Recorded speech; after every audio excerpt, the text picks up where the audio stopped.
Rick Bozich joining us today. Normally comes to us on Wednesdays, but he was off on a special assignment yesterday. Great that the baseball season has started. Life must be great for Rick Bozich. The White Sox off to the best start since 2006 or something, or 4-1. 2005, which was the last year they won the only year in my lifetime they've won the World Series. Ruby, the garbage man just came, so this should stop in a minute or two. They lost the first game to the Tigers. They've won the last four, so kind of surprising actually because they've had a ton of injuries. And you mentioned that those stats only mean so much, but that's a pretty important one. Go ahead. That's a pretty important one. The fact that it goes back to the last time that they won the World Series, that's just got to just jump out. Yeah, I mean they got a really good hitting team. They've been. I don't know how closely you follow baseball, but over the last 6 or 7 years, they traded Chris Sale and Jose Quintana and Adam Eaton and a bunch of Todd Frazier, a bunch of guys, and totally rebuilt the team, building towards this kind of situation, and got some really good young prospects from other teams like Eloy Jimenez, Dylan Cease from the Cubs, and they got Lucas Giolito from the Nationals, and they got Yohan Moncada and Michael Kopech from the Red Sox, and signed Luis Robert from Cuba. And so far the plans worked pretty well. They made the playoffs last year but got eliminated in 4 games by the Astros. So if they can get healthy this year, they'll be okay. I just had to give my dog a carrot so she didn't bark the whole time. You know, I was deciding yesterday. I'm like, you know what? I think I'm just going to give in, and the Reds suck so bad, and they're never coming back, that maybe I was thinking maybe I'm going to adopt the White Sox as my American League team. Man.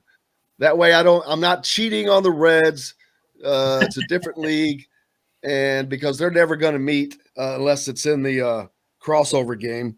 The Reds are not making any playoff series anytime soon. Yeah, the Reds need no ownership, man. They've given up, haven't they? They've decided they can't compete financially, and the White Sox are playing the Mariners right now. It's like Jesse Winker, he's a really good player. He was on the Reds. What happened? And the third baseman too. What's his name? Suarez. Yeah, and they just got at the start of the season. They got rid of the outfielder. Is that who you're talking? The all-star outfielder. Yeah, he's on the Mariners. Oh, Winkler. Yeah, just crazy. Yeah, I've been saying that.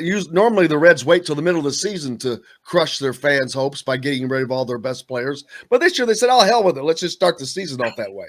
And, well, I noticed they only had like 11,000 people there yesterday, so they're going to find out that people aren't going to be excited to show up and pay major league prices to watch a AAA team.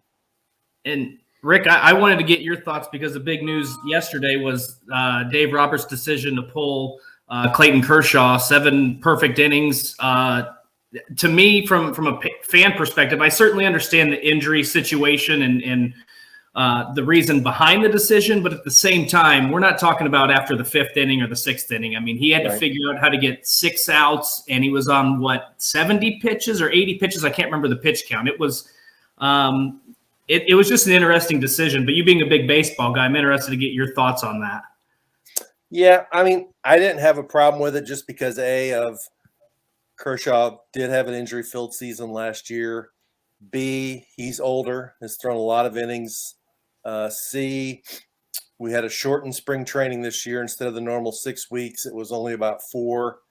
And you know, you can bring in fresh arms in the pen and complete the perfect game, have a combined pitcher perfect game, and it didn't work out. 6 outs is still a long way to go. I've seen a ton of perfect games be broken up in the 7th, 8th, or 9th inning. So I don't have a problem with him thinking big picture there. I know a lot of people were outraged, but Roberts it's not the first time he's done it. He's done it like 4 times, right? I mean, that's like what he does.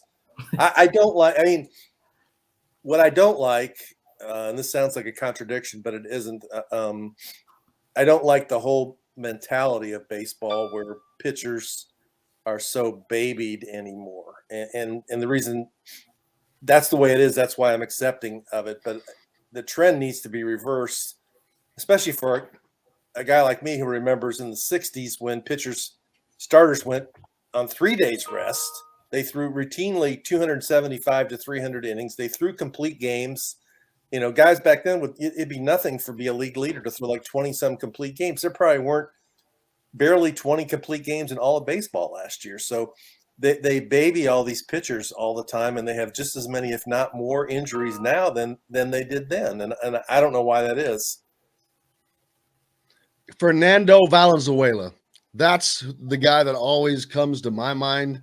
When you talk about it. He would throw complete games virtually every start. Of course he did. Yeah. I mean, almost every start he was going the distance. Bob Gibson. And I'm talking about winning 20 games too. Bob Gibson, Gaylord Perry, Phil Niekro, Ferguson Jenkins of the Cubs. I can go on and on and on. And that's on 3 days rest. And were these guys, though, were they throwing as hard? No, I don't think they were. And they weren't also, a lot of those guys, when they were younger, I think they were multi-sport athletes. Guys now that I think a lot of the injuries in our baseball is the kids. I mean, they play baseball all year round. If you're good, you're on a travel team. You're playing in the fall. And if you're really good, you might be in a travel team from the Midwest that goes down to Florida and plays in January and February. And I think the wear and tear in a lot of kids' arms comes from their 10, 12 to 13, 14, 15-year-old age. And I can kind of speak to that, Rick. Living down here in Georgia, if it's a nice day in the middle of February, there's a game going on at the ball fields, a couple blocks from my house. It's nonstop year round. And I'm not saying that that's they're playing for a league championship, but there's two teams on the field and they're counting balls and strikes. There's an umpire there. So it's gotten to the point where it's kind of like AAU basketball. When the regular season is done, you still have the AAU travel ball, all that stuff. And I think now that you say that, I would agree that I think if you're a pitcher and you start at, 10, 12 years old, and you're constantly throwing and playing in all those games, I would suspect that would put a lot of wear and tear as opposed to some of those older guys that were not playing year round and were multi-sport athletes. I think you hit the nail on the head with that. I mean, it's almost like a surprise now if you're a pitcher and you're any good, and by the time you're 27 years old, you haven't had Tommy John surgery. It's almost like it's part of your development. You're gonna do that. The surgery, that they're so advanced on it that you're going to recover from it in 13 months, and you're going to come back and throw harder than you used to throw. I can look at the White Sox staff right now. Giolito's had Tommy John. Michael Kopech's had Tommy John. Dylan Cease has had Tommy John. Garrett Crochet, who they just got out of Tennessee a couple years ago, he's out now with Tommy John. I mean, I'd say half their pitching staff's had Tommy John surgery. I was looking at trying to figure out Fernando. He threw a 2,000. Where's he? 2,930 innings pitched, almost 3,000. How many complete games? Well, I was trying to find the complete games, and I'm not seeing that stat. That's what I was looking for. I'm like, damn it, they got so much stuff up there, and I'm not seeing. I'll find it. There we go. 113. There you go. 113 complete games in a 17-year career. Out of where's the number of games?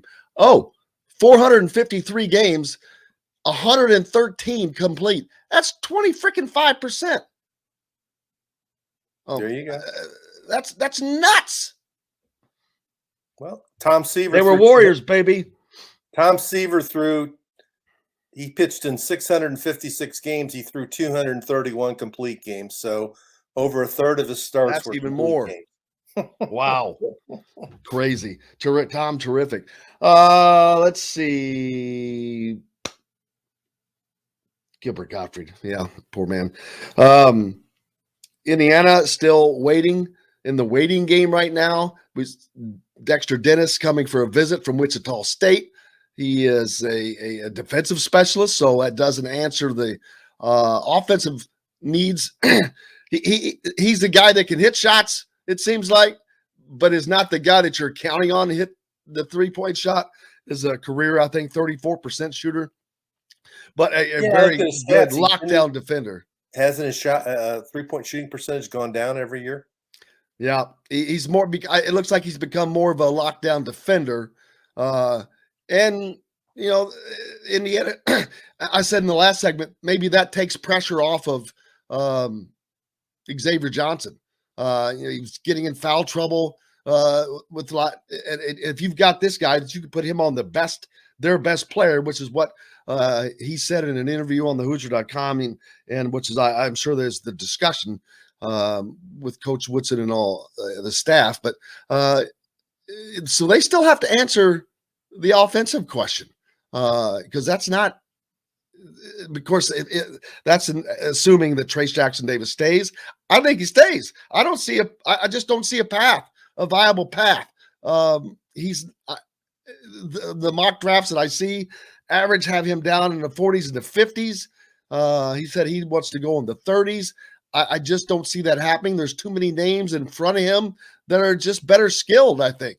I think he's coming back. The things about Dexter Dennis that caught my eye was his 2-point shooting percentage. Wasn't it under 40%? Yep, 38% or something. Yeah.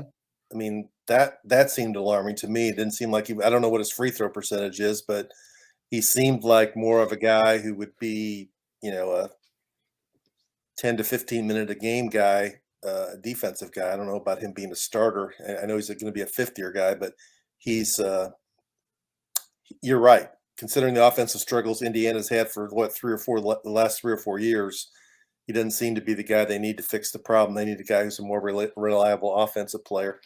I don't know about Trace Jackson Davis. It's going to come down to how he performs. Isn't he going out to California and working out with other guys who are getting ready for the draft? He'll get analyzed. He'll get tested. He'll get measured. I'm sure he'll go to Chicago for the combine, and I would think he's at a level in his draft status that he'd have to participate in the games, not just go in there and do interviews and get tested. And it's up to him. The thing that's, you always have to remember, Jim, he only needs like 1 or 2 teams to get excited about him. And if some team tells him, we're going to take you in the second round and you'll get a 2-way contract and, you'll be up in the NBA part of the year and you'll be in the G League part of the year, that could be enough to persuade him. So I don't know. I saw what he said. I think he said if he didn't go in the top 35 or something or whatever it was, he would come back. And it's different than it used to be because obviously it's not a, meager G League contract versus making nothing in college. He can make as much money as anybody on the IU basketball roster. So he'll have a decision to make financially there too. But he'll make more money than he would make in the G League, right? Here for certain. Now he could probably pull in more money overseas if he wanted to do that, but that's not going anywhere. He can do that the following year. He can stay here another year. And we've just seen the big guy from North Carolina is coming back. Was it Bacon? He led them to the championship game. The national player of the year at Kentucky might be coming back.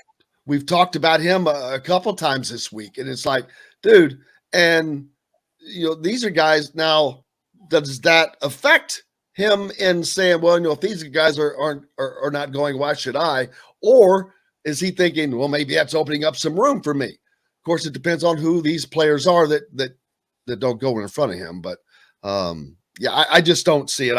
I think it's set up to come back. I think that I've said this too. Indiana has just seemed like they're a cycle off so many years here for the last several years. They've just a cycle off.